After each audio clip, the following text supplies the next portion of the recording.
Hello everyone, this is Gene from NYC again, and I'm back with another video on everybody's favorite comic writer who, in my personal opinion, has lost the plot and then some. So, this video is going to be about my thoughts on Waid's, it's actually more of a Facebook post, but he also linked it through his GoFundMe, where he basically crows and tells a very one-sided story and tries to make it look like he wasn't in the wrong at all because one of the brothers from Antarctic Press said during the deposition that Antarctic Press voluntarily did not publish Jawbreakers. I had some opinions about that, but before I start the video proper, I just wanted to say, hot dang, my Jax video. I don't know if it's enough to say it's gone viral, but it has certainly gotten attention, both positive and negative. So I wanted to thank everybody who watched the video, whether you just watched it, whether you left comments, whether you liked it, even if you disliked me, even if you trolled me. Thank you, because whatever you did, positive or negative, all it's done is simply help my subscriber count grow. I've gotten more subscribers in the past day or so than my subscriber count never jumps this much. Speaking of which, I need to welcome some people on. First of all, everybody who is a new subscriber, I'm gonna shout out some because I know their names because YouTube tells me their names, and some of them I am familiar with because I'm on their channels or we run in the same circles. But please know that everybody who has subscribed and been subscribed, thank you again. I hope you continue to enjoy the content. Now, the few that I want to shout out, some new subscribers are Nerdette's Newsstand. I have to admit, I had a bit of a, oh my god, Senpai noticed me type of moment when I found out she subscribed. Another one is Hinata-chan 360, also known as That Friendly Neighborhood Blasian. She and I tend to run in the same circles, and we often see each other on the same videos. So, hi Hinata, welcome to the channel. Also others such as Gaming with Keishawn or Keishawn Gaming, something to that effect. I'm sorry if I'm getting your channel name wrong. I also wanted to welcome, I believe, Jonathan Odds, I believe is one name, and several others. Please don't feel bad if I missed you. I don't intend to miss you. I just have a bad memory, and I've gotten the amount of subscribers that I've gotten, which is well over 10, which is again not much, but again it's less the amount and more the speed. It usually takes me months to get an additional 10 subscribers. And now I've acquired over 10, and I keep acquiring in less than a day. So I'm a happy girl. My Jax video currently is over 1,000 views. At this point, it's the most viewed video I have. Prior to that, it was the one that I just did on Mark Waid. That one has like over 400 views, I believe it is, when the last I checked the view count. So even if you hated me, if you did hate me, if you did dislike me out of pure pettiness, all I have to say is, you can hate me now, but I won't stop now.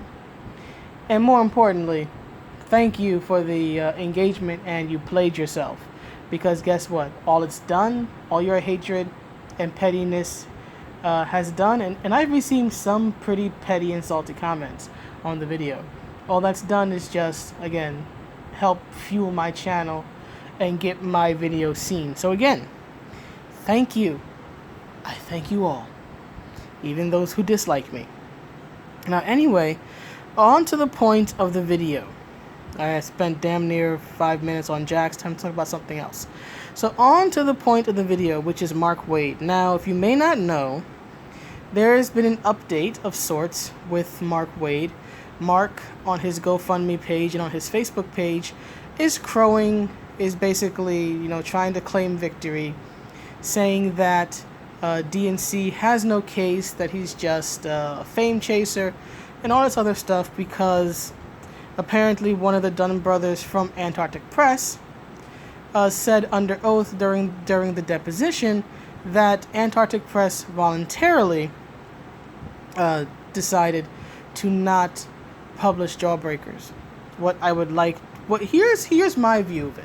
Here's the way I see it. Number one, I deeply question the meaning of the word voluntary in this particular case, because we've all, well, not all, but if you're following this, you've probably seen the text messages between Waid and between, I believe it's Joe Dunn, where Joe makes it clear after a certain point that he doesn't want to discuss it anymore, and Waid keeps pushing and pushing and pushing and pressuring and pressuring and pressuring, in my opinion. Right? He keeps telling Dunn in the text, I didn't bully you, did I? I'm not bullying, am I? Did you tell me the truth on Friday, or was it the other day? You can lose my number, just tell me I didn't bully you. That's the way the texts come off to me when I read them. Obvious, in my opinion, pressuring by Waid to make Dunn say, in text, right, in writing, in evidence, that he wasn't being bullied. And I don't recall ever seeing something where Dunn definitively ever said, at least in those texts, no, Waid, you are not bullying me, I don't feel bullied by you. There's actually a point where Dunn says, I'm not commenting anymore, but Waid keeps pushing. So I deeply question the meaning of the word voluntary in this case. You know, can it really be considered voluntary if someone is constantly pressuring you? To me, it's about, and again, this is just my opinion, to me, the decision by Antarctic Press to not publish Jawbreakers is about as voluntary, again, in my opinion, as when an abused mate goes back to their abusive lover because said abusive lover has threatened suicide. Yeah. I know that's a drastic comparison to make, but that's honestly what a lot of Waid's behavior and text came off to me as. Again, this is my opinion. I'm not calling Waid an abuser.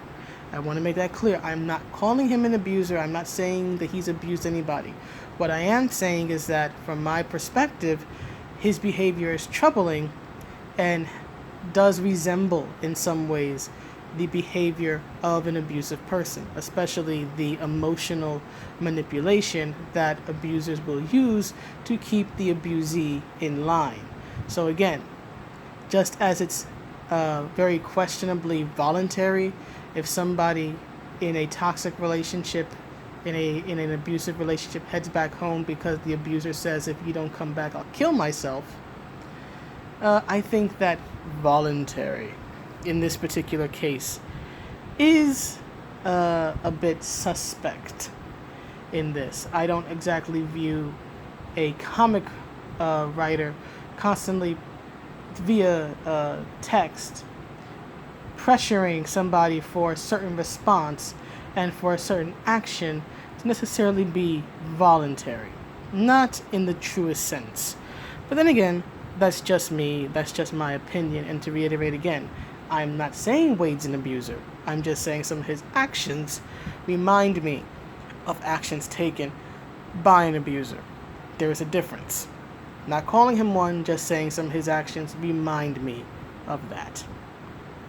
So, disclaimers aside, since people will take anything you say and try to twist it. So, there's that point. I basically severely question the voluntariness, I guess you could call it, of Antarctic Press not publishing Jawbreakers. Number two, here's the thing. Even in my opinion, at least, even if Antarctic Press did truly, in the most pure sense of the word, voluntarily decide not to publish Jawbreakers, it does not negate the fact that, in my opinion, and in the opinion of many others, and most importantly, quite possibly in the opinion of a judge and of the law, Waid can still very well be guilty of tortious interference, of his alleged tortious interference. And here's why. Because Waid still demonstrably ran interference. Antarctic Press, by their own tweets, right, and by their own emails, admitted that while they were not personally fans of Rich, and they even found him distasteful in certain ways, and they did not agree with his views, they still ultimately had decided at the time to publish Jawbreakers. They came out in a tweet, and a tweet is evidence. They came out in a tweet, and they said that they were going to publish Jawbreakers. They said in email and tweet after certain comic book shops started saying that they wouldn't carry it, and after certain people in the comics industry started complaining about Antarctic Press even publishing the book at all. They came out in tweet and they stated in an email that they viewed the controversy around the book as proof that they were doing the right thing by publishing Jawbreakers. They confirmed this at least twice in at least two different modes of communication, Twitter and emails. They made their stance firm. They were going to publish this book. Now, Waid, by his own admission, by Dunn's admission, by DNC's admission, says that he's going to make a call and tell Antarctic Press about DNC and about what a bad, terrible guy he is. So you still, in my estimation, ran interference, Waid, because again, it was not your place to do a background check on diversity in comics. It was not, or rather now Comics Matter, it was not your place to basically, wise them up, as it were, to wise Antarctic Press up on the type of person you believe, let's just get this clear, you believe Richard Meyer is. It was not your place. No one asked for your opinion. No one from Antarctic Press reached out to you and asked you for your opinion on diversity in comics. You decided to give your unsolicited opinion because you hate the man, because you have a personal beef and a personal gripe, and you for some reason really think you're Superman and that you are trying to stop Lex Luthor or Darkseid, or perhaps DNC to you is both, I don't know. But you're trying to stop your mortal enemy from profiting. Okay, whatever Mr. Dunn has said about, again, how voluntary the ultimately non-publishing of Jawbreakers was, that does not in any way negate what you did. This started off because you decided to get involved. You decided to call Antarctic Press, tell them what you thought of diversity in comics, which, again, in my opinion, I think that you were straight up lying about diversity in comics, right? You mentioned in your in the deposition about how DNC was talking about how blacks and minorities and women shouldn't be hired, and you were not clear on what you were saying, but I remember what that topic was. See, you're mischaracterizing what DNC and what Comicsgate was saying. What Comicsgate is against and has always been against, and what DNC was criticizing, was not the hiring of black people and minorities and women, but what Comicsgate was criticizing was the hiring of basically non-white straight people solely because they are not white or straight or male, right? Hires such as Eve Ewing were criticized not because Eve Ewing's a black woman, but because it looked to many, and I still believe this to an extent, that she was hired just because she's black and female and from Chicago and happens to have a strong resemblance to Riri Williams.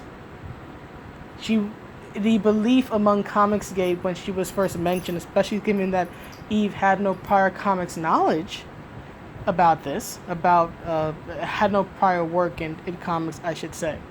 Her previous work, I believe, was in academia and poetry and stuff like that. That was the criticism. It was believed that she was being hired solely because she happens to share a race, a gender, in a hometown with the character she was hired to write for. I'll give an example, right? It would be like Disney hiring me to write Gargoyles just because I happen to be of the same ethnic makeup, race, and come from the same hometown as the lead female of the show, Elisa Maza. That doesn't qualify me. Doesn't qualify me at all. It's an interesting coinkydink that we are similar in these ways, but doesn't qualify me. Especially if Disney were to hire me sight unseen, or hire me when I have absolutely no work in comics writing, in cartoon writing, or anything that could, again, make it seem like, maybe she would work as a comic writer. I have no work in that. None of my written work is in creative fields. It would not make any sense. And if I was hired to write to write for Gargoyles, many people would probably assume, it's because she's similar to Elisa in these three ways. That's the type of thing DNC was criticizing. Hiring people solely because they fit this diversity checkbox or that diversity checkbox, or because they happen to be similar in superficial ways to the character that they're writing. It's like the current comics practice of putting Christopher Priest on a black character because he's a black man. Many people, myself included, find that insulting. But anyhow, rant over, back to the point, right? The thing is, in my estimation, Waid, you were incredibly defamatory with your comments to Antarctic Press. You did not represent Rich as the person he is, or even his persona as diversity in comics at the time.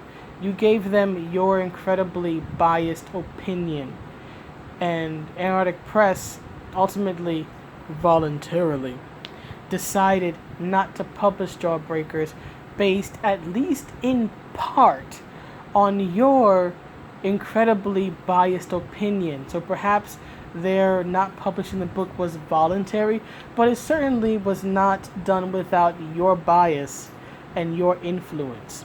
You influenced them with your reaching out. You influenced them by giving them your account of who Richard Meyer is. Okay, so you're not off the hook. They didn't make this decision independent of you or your input or your influence. They made this decision because of your input and your influence. You know this. This is why in your text you were celebrating when Dunn told you via text that they were going to drop the book, that they were going to renege on the deal, to the point where you said that you actually were not going to mention it immediately because you didn't want to look like you were taking a victory lap. You got what you wanted. You used your clout and your influence, and you, in my estimation, your pressuring ways, to convince a small publishing company to not publish a book for no other reason than I don't like the creator. I have a personal beef with him. The fact that Dunn, and by extension Antarctic Press, are now saying under oath that their decision was voluntary does not negate a damn thing you did, Waid. Does not negate anything. This lawsuit will continue. And while you have gotten your GoFundMe funded, and hey, I'll give you credit because I didn't think you would. I didn't think people would donate. You've actually got it overfunded, so I'll give you credit there. But believe me, you're still in the long haul, and you're not out of the woods yet. You're by no means out of trouble yet, because again, nothing about what Mr. Dunn has said negates anything you did. You still called them. They still made that decision based, at least in part, on the information they got from you. And you know it. So anyhow, that is my opinion on the situation. I believe Waid is just crowing over a, at best, minor victory. So I'll be watching Ricada Law and other channels to see how this turns out. I still believe that DNC has a very strong case, and I believe that Waid is doing what many SJW types do. he's talking big because, honestly, talking big is all he has left to him. What else is he going to say? I'm screwed? He's not going to admit that because he honestly views this as a fight between good and evil. The thing is, he thinks that he's on the side of good. He thinks that he's on the side of justice. He thinks he's Superman. He doesn't realize that it's him who's the one who is dark side. That's the saddest thing about all this. Waid truly sees himself as the hero and does not realize for one iota of a second that he's the villain. But it is what it is. You cannot convince a man of something that he does not want to see. But Waid might find himself convinced in the near future where he could very possibly be paying out $75,000 to Diversity in Comics, and God knows how much money Mark Waid is going to charge him. Because while Waid may talk trash online, the man's still an attorney. He doesn't work for cheap, and he's gonna want his money. Win or lose, Waid, you have to pay the lawman, or the lawyer man in this case. So I still don't see where things are really going to work out well for you. But again, just my opinion. So tell me what you think. Like it, hate it, think I'm crazy, think I'm not. Let me know. Have a good night, everybody. Bye.